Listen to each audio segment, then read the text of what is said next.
घने जंगल के बीचों बीच एक रहस्यमयी पत्थर था जिसे लोग शैतानी पत्थर कहते थे।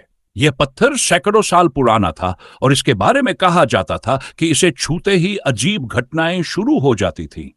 गांव वालों ने इसे हमेशा अपशकुनी और बुरी आत्माओं से जुड़ा माना था। एक रात गांव के कुछ नौजवानों ने शैतानी पत्थर के बारे में सच्चाई जानने का फैसला किया।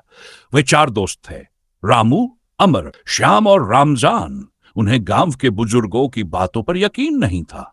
उन्होंने हंसते हुए कहा, यह सब बकवास है, चलो देखते हैं कि इसमें क्या खास है। चांदनी रात थी और पूरा जंगल रहस्यमयी सन्नाटे से घिरा हुआ था। जब वे पत्थर के पास पहुंचे तो ठंडी हवा का एक झोंका आया। पत्थर काले रंग का था और उस पर अजीब अजीब निशान बने हुए थे जो किसी प्राचीन भाषा की तरह लगते थे। रामू ने मजाक करते हुए पत्थर को छुआ और कहा, देखो, कुछ नहीं हुआ, यह सब मन का भ्रम है। लेकिन जैसे ही रामू ने पत्थर को छुआ, वहां एक तेज गर्जना सुनाई दी। पत्थर के पास का माहौल अचानक भारी और डरावना हो गया। अमर ने पीछे मुड़कर देखा तो एक परछाई उनकी ओर बढ़ रही थी। वह परछाई इंसानी नहीं लग रही थी। उसकी आंखें लाल थी और शरीर से काली धुंध निकल रही थी। यह क्या चिल्लाया, लेकिन उनकी आवाज जंगल के सन्नाटे में दब गई।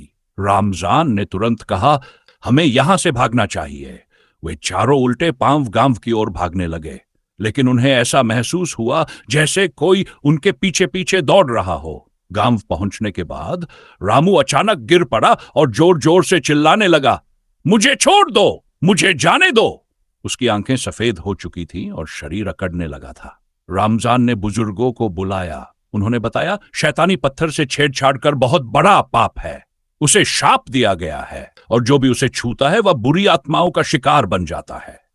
बुजुर्गों ने मंत्रों और पूजा के जरिए रामू को बचाने की कोशिश की, लेकिन उसकी हालत बिगड़ती गई। अंत में उन्होंने पत्थर के पास जाकर उस आत्मा से माफी मांगी। पत्थर से एक तेज आवाज करेगा, उसे सजा मिलेगी। यह जंगल मेरा है। उस दिन के बाद गांव वालों ने शैतानी के पास जाना हमेशा के लिए छोड़ दिया। रामू की हालत ठीक हो गई, लेकिन वह कभी उस रात की घटना को भूल नहीं सका।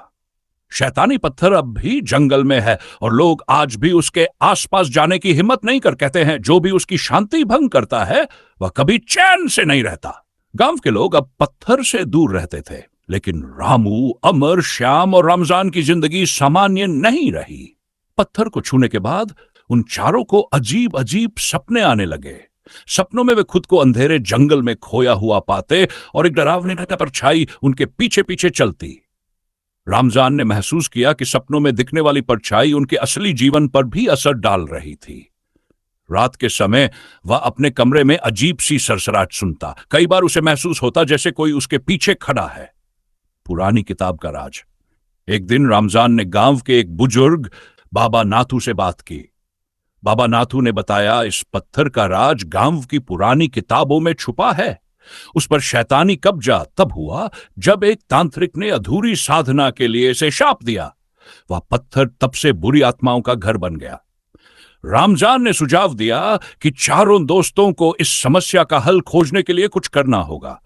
उन्होंने गांव की पुरानी किताबों को खंगालना शुरू किया। उन्हें एक प्राचीन तंत्र मंत्र की किताब मिली जिसमें बताया गया था कि शैतानी पत्थर से मुक्ति पाने का एक ही तरीका है, पत्थर की प्राचीन आत्मा को शांत करना।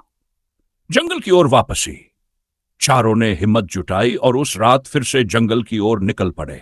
उनके पास बाबा नाथू द्वारा दिए गए मंत्र और एक विशेष धूपदान था। जब वे पत्थर के पास पहुंचे तो चारों ओर अजीब सा सन्नाटा था।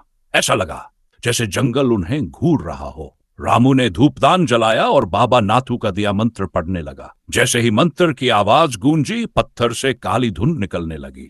धुंध ने आकार लिया और एक विकराल आकृति में बदल गई। वह आकृति जोर से चिल्लाई, तुमने मेरी शांति भंग की है, अब तुम्हारी मुक्ति नहीं।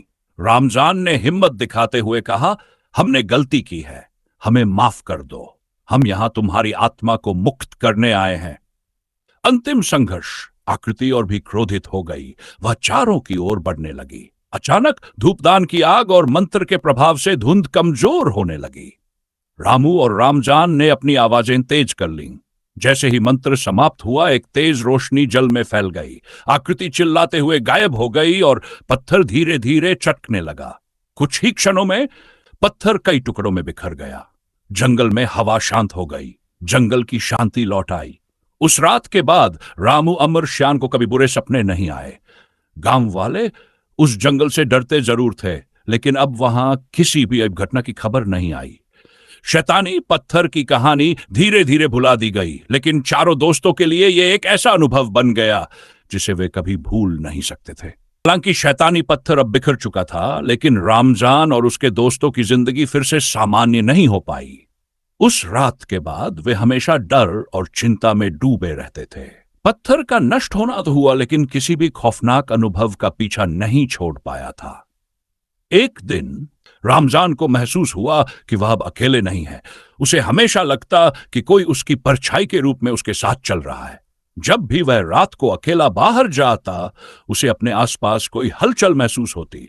उसका दिल तेजी से धड़कता और कदम लड़खड़ाते, लेकिन डर बरकरार। रामजान ने सोचा कि अब कुछ और करना होगा। उसने महसूस किया कि शैतानी पत्थर को खत्म करने के बाद उसने और उसके दोस्तों ने उस आत्मा की शांति को पूरी तरह से नहीं पाया था। क्या उस आत्मा ने पूरी तरह से मुक्ति पाई थी, या वह किसी और रूप में लौटने वाली थी? उसे गांव के बुजुर्ग बाबा नाथू से फिर से मार्गदर्शन चाहिए था।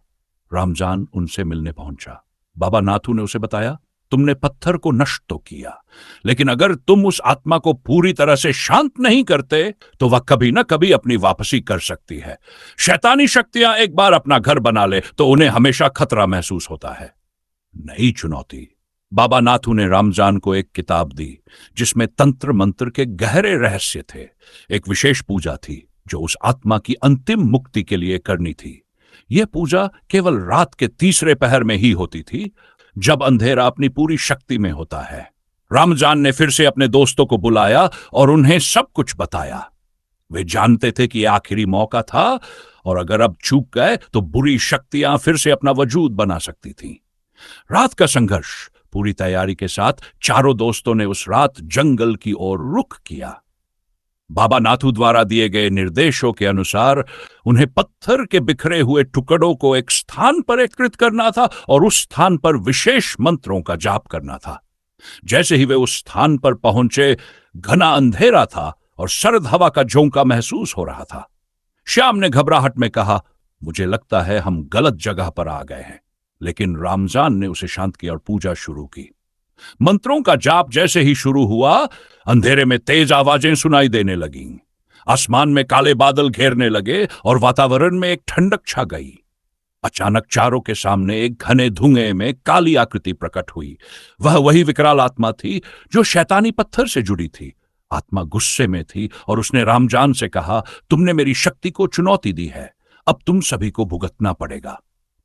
आत्मा की मुक्ति। रामजान ने डरते हुए भी आखिरी मंत्र का उच्चारण किया। जैसे ही उन्होंने ये मंत्र पूरा किया, एक तेज रोशनी का गुब्बारा आसमान में फूटा और आत्मा चीखती हुई हवा में विलीन हो गई। उसके बाद एक अजीब शांति छा गई, जैसे सभी बुराई खत्म हो गई हो। कुछ समय बाद जंगल में हलचल बंद हो गई और चारों दोस्तों ने महसूस किया कि अब कोई खौफ नहीं है। वे आखिरकार शैतानी पत्थर की आत्मा से मुक्ति पा चुके थे। अंतिम शांति। उस रात के बाद गांव में फिर कभी अजीब घटनाएं नहीं घटीं। रामजान और उसके दोस्तों को महसूस हुआ कि अब वे मुक्त हैं, लेकिन वे कभी नहीं भूल सके उस खौफनाक अनुभव को जो शैतानी पत्थर के साथ जुड़ा था। गांव वाले भी अब शांति से रहते थे और शैतानी पत्थर की कहानी केवल एक पुरानी डरावनी कहानी बनकर रह गई। लेकिन रामजान और उसके दोस्तों के लिए वह एक सीख थी, जिन्होंने शैतानी ताकतों से संघर्ष कर अपनी और अपने गांव की मुक्ति पाई।